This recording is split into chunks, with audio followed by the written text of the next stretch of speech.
नमस्कार मित्रांनो, माझं नाव मालती। आज मी तुम्हाला त्या दिवसाची गोष्ट सांगणार आहे जेव्हा माझ्या शेजारी एक तरुण राहायला आला होता। आमचं कॉलनीमध्ये घर होतं।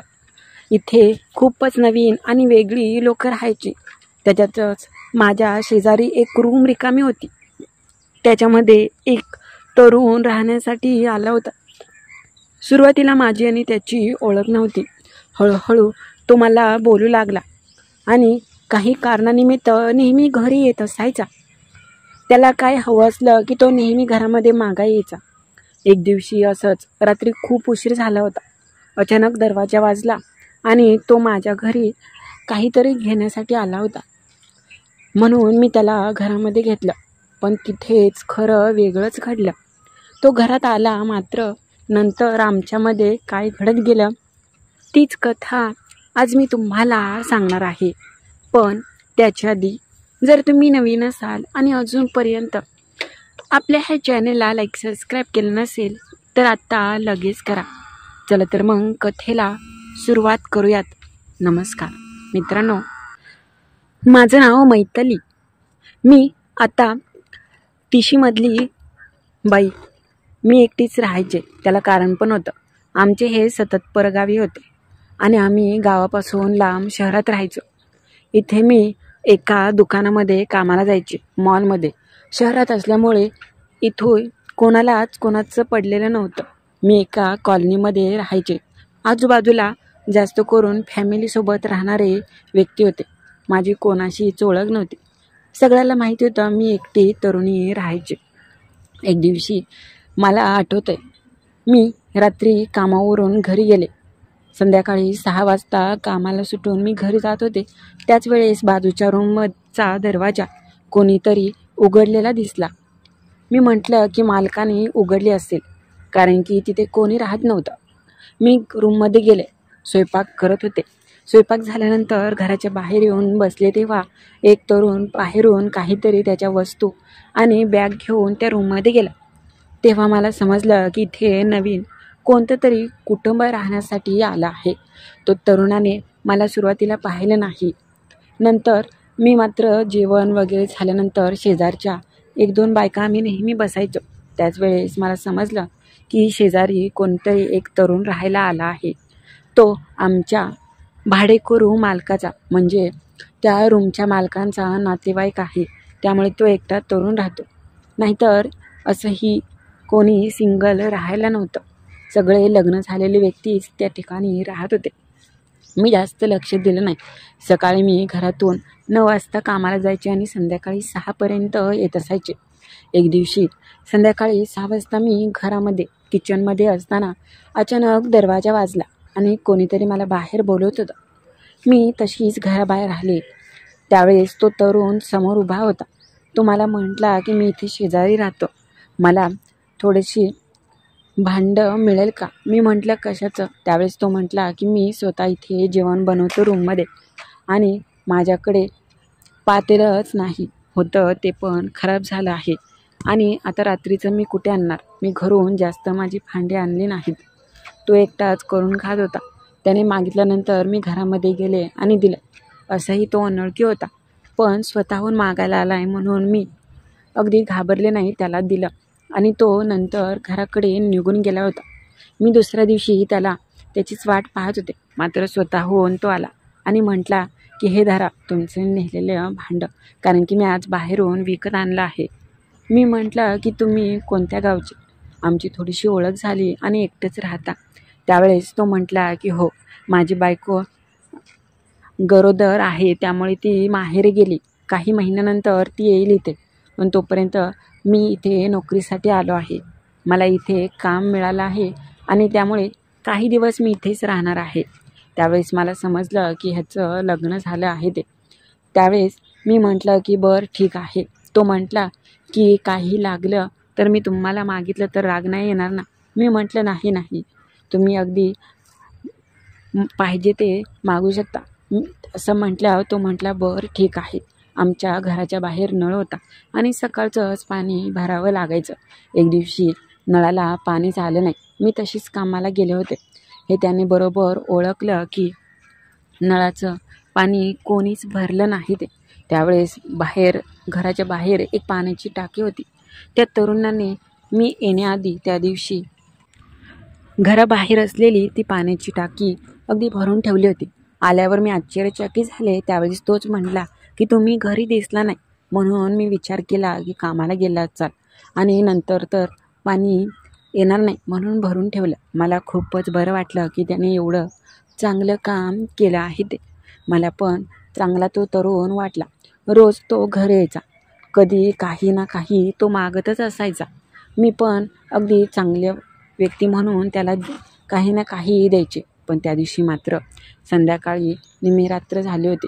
मी नेहमी आठवड्याचा बाजार करायला रविवारच्या दिवशी मंडईमध्ये जात होते.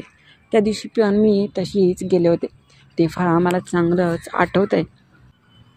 मला घरी यायला थोडासा उशीरच झाला होता. इथून जाऊन स्वयंपाक मला करावा लागणार होता. माझ्या आधी तो तरुण घरी पोचला होता. मी स्वयंपाकाला जाणार तोपर्यंत तो घराबाहेर आला आणि मला आवाज दिला. त्यावेळेस तो मला नावानेच हाक मारली. मी पण आश्चर्यचकित होऊन घराबाहेर आले. त्यावेळेस त्याने त्याच्या असलेल्या एका जेवणाच्या डब्यामध्ये काहीतरी आणलं होतं. मी म्हटलं काय आहे? त्यावेळेस तो म्हटला की आज मी भाजी बनवली आहे. मी म्हटलं की कशाची? त्यावेळेस त्यांनी सांगितली भाजी आणि तो म्हटला की बघा मला स्वयंपाक येत नाही, पण तुम्ही मला म्हटलं की तुम्ही याच्या आधी पण म्हटला होता की तुम्ही कसं जेवण बनवता. हे पाहून मला खूपच बरं वाटलं आणि मी पण आश्चर्यचकित झाले. आता मला पण कंटाळा आला होता. त्यांनी जेवणासाठी मला डबा स्वतः बनवून आणला होता. मला पण खूप बरं वाटलं. मी त्या दिवशी म्हटलं की धन्यवाद. मी घरामध्ये आले. त्यांनी त्याला म्हटलं की राहू द्या इथेच तुमच्यापाशी, मी तिथे जेवायला येते. हे ऐकून त्याला आश्चर्य वाटलं. त्यावेळेस तो म्हटला की चालेल. मग काय, मी घरी त्याच्यापुरत्या चपाती बनवल्या आणि आम्ही दोघं त्याच्या घरामध्ये जेवण्यासाठी गेलो होतो. पहिल्यांदाच मी जेवण्यासाठी त्या तरुणाच्या घरी गेले होते. तो खूपच समजूतदार होता. दिसायला पण चांगलाच देखणा होता. माझी आणि त्याच्यात चांगलीच मैत्री झाली होती. आता कुठे जायचं म्हटलं तर मी त्याच्या गाडीवर जायचे. हळूहळू आमच्यामधील दुरावा खूपच कमी झाला होता. पण एक दिवशी रात्री संध्याकाळी अचानक घराचा दरवाजा वाजला. मी म्हटलं की कोण होत असेल? एवढ्या रात्री तर कोणीच नव्हतं. मी घाबरत म्हटलं की कोण आहे? समोरून त्याचा आवाज आला. मी म्हटलं का हो, काय झालं? मी दरवाजा उघडला आणि मी त्याला बोलू लागले की नक्की ह्याचं माझ्याकडे काय काम आहे ते. त्यावेळेस तो मला म्हटला की बघा ना, आमचा बोर्ड जळाला आहे, काहीतरी प्रॉब्लेम झाला आहे. सकाळी मी बोर्डामध्ये हीटर चालू ठेवला आणि त्यामुळे लाईट सहन नसले झाल्यामुळे घरातील बोर्ड जळाला आहे. मला सकाळी कामावर जायचं आहे आणि मोबाईल पण चार्ज करायचा आहे. त्यावेळेस तुमच्या घरात लावता का मोबाईल चार्जिंगला? असा तो म्हटला. मी म्हटलं की बरं ठीक आहे, या लावा. आता मला वेळ पण माहिती नव्हती किती झाली ती नक्की. रात्र खूपच दाटली होती. त्यावेळेस तो घरामध्ये आला आणि म्हटला की मी सकाळी येईन. त्यावेळेस मी म्हटलं की तुम्ही किती वाजता कामाला जाता? त्यावेळेस तो तरुण म्हटला की मी सकाळी लवकरच कामाला जाणार आहे. मी म्हटलं तर बरं ठीक आहे, मी तुम्हाला बोलवल्यानंतर दरवाजा उघडेन. त्यावेळेस तो मला म्हटला की असं करा, थोड्या वेळाने चार्जिंग झाल्यानंतर मी येईन. मी म्हटलं की आता मी झोपी जाईन, मला झोप तर खूपच येत आहे. त्यावेळेस तो म्हटला की होय का, दरवाजा उघडाच राहू द्या. त्यावेळेस तो तरुण म्हटला की नको, दरवाजा नको उघडा ठेवायला. असं करा, मी येईनच की तुमच्या इथे. मी असं म्हणताच तो म्हटला बरं थांबा, मी इथेच थांबतो थोड्या वेळ, चालेल का? त्यावेळेस मी म्हटलं की बरं ठीक आहे, इथेच थांबा. पहिल्यांदाच तो आमच्या घरामध्ये आला होता. मी दरवाजा लावला आणि तो मला बोलत बसला होता. आता वेळ पण खूप झाली होती. बोलता बोलता तो मला म्हटला तुम्ही एकट्याच असता, तुम्हाला असं नाही का वाटत कोणीतरी सोबतीला असावं? मी जेव्हापासून बघतोय तुम्हाला एकट्यालाच राहावं लागतं. मी म्हटलं त्याच्यात काही नाही, मला सवय आहे एकटं राहण्याची. हे ऐकून तो म्हटला की हो ते तर आहेच, पण मला अजिबात सवय नाही हो एकटं राहण्याची. एकटं राहून घरात मनच लागत नाही, कोणीतरी असायला पाहिजे. आता घरची तर सोबत नाहीत माझ्या, पण ती नसल्यावर पण घर खायला सुटतं, असं आम्ही बोलत होतो बोलता बोलता. त्यावेळेस मी त्यांना म्हटलं की तुम्हाला एक बोलू का? तो म्हटला की हां बोला ना. तुम्ही एवढं मला बोलता, पण सगळ्या बाया काय विचार करत असतील आपल्याबद्दल. त्यावेळेस मग काय, हे ऐकून तो तरुण म्हटला की लोकांचा मी नाही विचार करत, पण तुम्ही तसा विचार करता का? मी म्हटलं नाही हो, पण वाटतंच ना. सगळ्या बाया मलाच म्हणतात की तो शेजारचा तरुण अचानक तुझ्या एवढ्या का जवळ आला आणि एवढी तुझ्यासोबत कशी काय ओळख झाली. त्यावेळेस तो तरुण म्हटला की असू द्या, विचार नका करू त्यांचा. आम्ही बोलत होतो.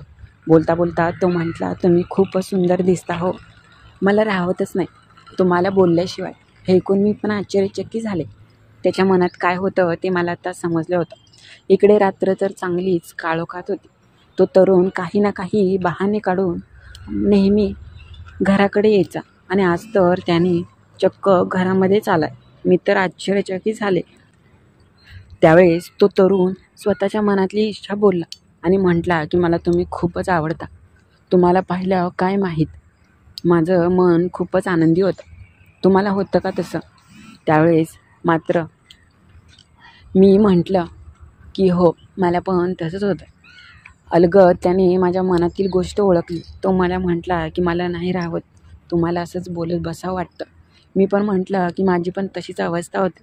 आम्ही खूपच जवळ आलो होतो एकमेकांच्या. आता दोघांना थांबवणं खूपच कठीण होतं. तो अलगद माझ्या जवळ आला आणि म्हटला की मला तुम्हाला पाहिल्यावर जी इच्छा होते ती इच्छा पूर्ण कराल का? मी म्हटलं की आता असंही एवढ्या जवळ आहात आणि मी नाही म्हटल्यावर तुमचा अगदीच मन खूप नाराज होईल. तुम्हाला जे करायचं आहे ते करून घ्या, कारण की मला पण तुमच्याविषयी एक वेगळाच आपुलकी निर्माण झाली आहे. अलगद तो माझ्या जवळ आला होता आणि आता घरात तो शेजारचा नवीन आलेला तरुण आणि मी चांगलंच आमचं प्रेम खुलत गेलं. आमच्या भावना एकमेकांना समजू लागल्या. मग काय, मी पण त्याच्या भावना अगदी ओठातून सांगू लागले. आता मी त्याच्या जवळ होते. बाई गं, त्याचा कमालीचाच होता. मला तर खूपच निराळा वाटला आणि चांगलाच होता दिसायला पण त्याचा. मग आम्ही दोघंजणं चांगलेच प्रेमात आकंठ बुडू लागलो. तो मला म्हटला की माझ्या भावना तुम्ही तुमच्या ओठावर घेऊन त्यांना अगदी शांत करा. मग काय, त्याने सांगितल्याप्रमाणे मी त्याला ऊब देऊ लागले आणि त्याला पण खूप बरं वाटू लागलं होतं. माझे ओठ सगळं सांगत होते आणि करत होते. नंतर तो मला म्हटला की आता मला तुम्हाला प्रेम करू द्या. मग काय, तो सुंदर क्षणाचा सुंदर अनुभव मला देऊ लागला. खरंच कमालीचाच तो दिवस होता. मात्र तो थांबायलाच तयार नव्हता आणि मी पण आता त्याला काहीच म्हणत नव्हते. तो जे काही करत होता तो आमच्या प्रेमाचा एक भागच होता. त्याने असे काही मला आनंद दिला की मी शब्दातसुद्धा सांगू शकत नव्हते. मग काय, तिथून पुढे तो शेजारचा तरुण रोज संध्याकाळी मात्र येत असायचा आणि आमच्यामध्ये खूप काही होऊन जायचं. तर कशी वाटली ही माझी आणि एका नवीन वेगळ्याच तरुणाची माझ्यासोबत घडलेली ही कथा ते नक्की कळवा. आणि नवीन असाल तर चॅनलला लाईक सबस्क्राईब करायला विसरू नका.